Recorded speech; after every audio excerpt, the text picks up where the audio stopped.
بسم اللہ الرحمن الرحیم۔ السلام علیکم۔ آج کا ہمارا عنوان ہے جنگ خیبر۔ جنگ خیبر 7 ہجری 229 عیسوی کو پیش آئی۔ 7 ہجری میں خیبر کا مشہور معرکہ پیش آیا۔ قبیلہ بنو نذیر کے یہودی جو مدینہ منورہ سے نکالے گئے تھے خیبر میں جا کر آباد ہوئے۔ انہی سے سلام و کنانہ وغیرہ نے 5 ہجری میں قریش کو جا کر بھڑکایا اور ان کو مدینہ پر چڑھا لائے۔ اس تدبیر میں اگرچہ ان کو ناکامی ہوئی لیکن انتقام کے خیال سے وہ باز نہ آئے اور اس کی تدبیریں کرتے رہتے تھے۔ چنانچہ 6 ہجری میں قبیلہ بنو سعد نے ان کی اعانت پر آمادگی ظاہر کی۔ آن حضرت صلی اللہ علیہ وسلم کو یہ خبر معلوم ہوئی تو حضرت علی رضی اللہ عنہ کو بھیجا۔ بنو سعد بھاگ گئے اور 500 اونٹ غنیمت میں ہاتھ آئے۔ پھر قبیلہ غطفان کو آمادہ کیا۔ چنانچہ جب آن حضرت صلی اللہ علیہ وسلم خیبر کی طرف بڑھے تو سب سے پہلے اسی قبیلہ نے صدرا ہونا چاہا۔ ان حالات کے لحاظ سے ضروری تھا کہ یہودیوں کو زور توڑ جواب دیا جائے ورنہ مسلمان ان کے خطرے سے مطمئن نہیں ہو سکتے تھے۔ غرض 7 ہجری میں آن حضرت صلی اللہ علیہ وسلم نے 1400 پیدل اور 200 سواروں کے ساتھ خیبر کا رخ کیا۔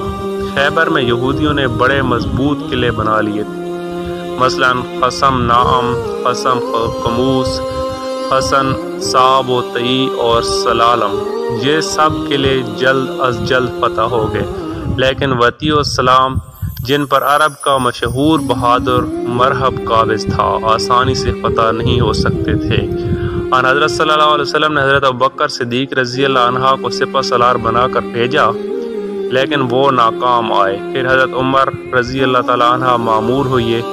وہ برابر 2 دن جا کر لڑے لیکن دونوں دن ناکام رہے۔ آن حضرت صلی اللہ علیہ وسلم نے یہ دیکھ کر فرمایا کل میں ایسے شخص کو علم دوں گا جو حملہ آور ہوگا۔ اگلے دن تمام اکابر صحابہ علم نبی کی امید میں بڑے سر و سامان سے ہتھیار سج کر آئے۔ ان میں حضرت عمر رضی اللہ تعالیٰ عنہ بھی تھے اور ان کا خود بیان ہے کہ میں نے کبھی اس موقع کے سوا علم برادری اور افسری کی آرزو نہیں کی لیکن قضاء و قدر نے یہ فخر حضرت علی رضی اللہ تعالیٰ عنہ کے لیے اٹھا رکھا تھا۔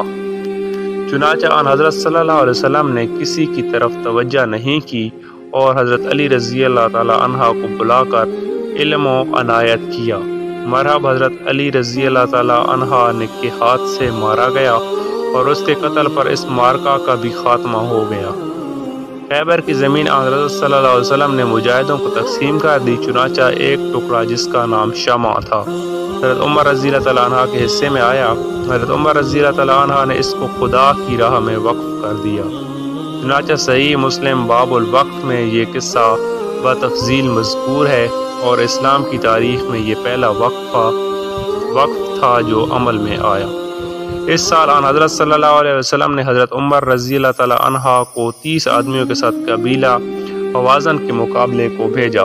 ان لوگوں نے حضرت عمر رضی اللہ تعالیٰ عنہ کی آمدن سنی تو بھاگ نکلے اور کوئی معرکہ پیش نہیں آیا۔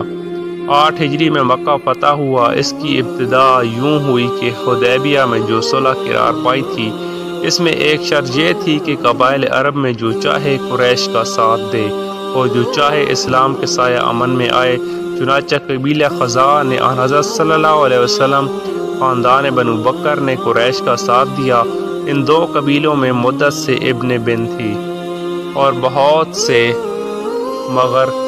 سے مار کے ہو چکے تھے۔ لڑائی کا سلسلہ جاری تھا کہ حدیبیہ کی صلح وقوع میں آئی اور شرائط معاہدہ کی روح سے دونوں قبیلے لڑائی سے دست بردار ہو گئے لیکن چند روز بعد بنو بکر نے نقض عہد کیا اور قریش نے ان کی اعانت کی یہاں تک کہ خزاع نے حرم میں جا کر پناہ لی۔ تب بھی ان کو پناہ نہ ملی۔ خزانے نے جا کر آن حضرت صلی اللہ علیہ وسلم سے استغاثہ کیا۔ ابو سفیان کو یہ خبر ہوئی تو پیش بندی کے لیے مدینہ منورہ پہنچا اور آن حضرت صلی اللہ علیہ وسلم کی خدمت میں حاضر ہو کر قریش کی طرف سے تجدید صلح کی درخواست کی۔ آن حضرت صلی اللہ علیہ وسلم نے کچھ جواب نہ دیا۔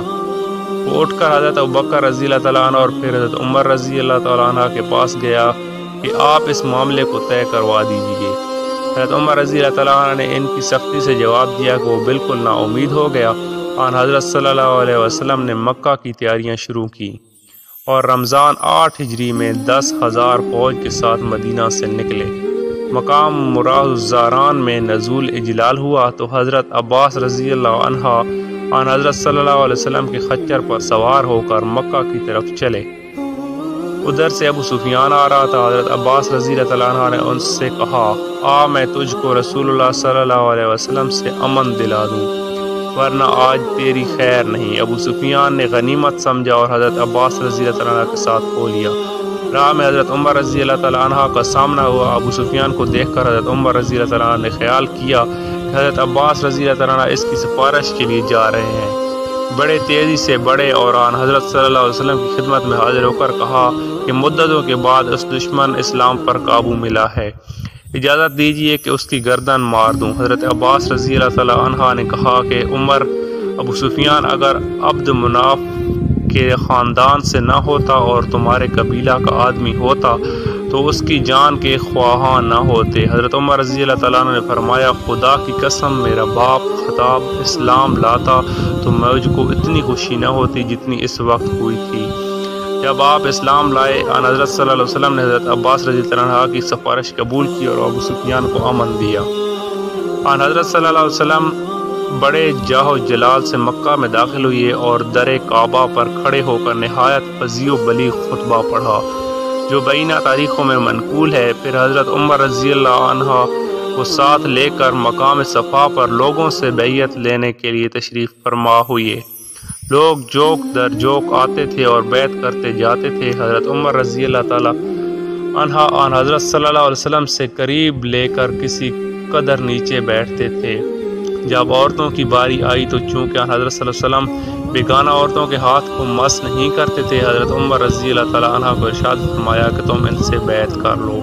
چنانچہ عورتوں نے انہی کے ہاتھ پر آن حضرت صلی اللہ علیہ وسلم کی بیعت کی۔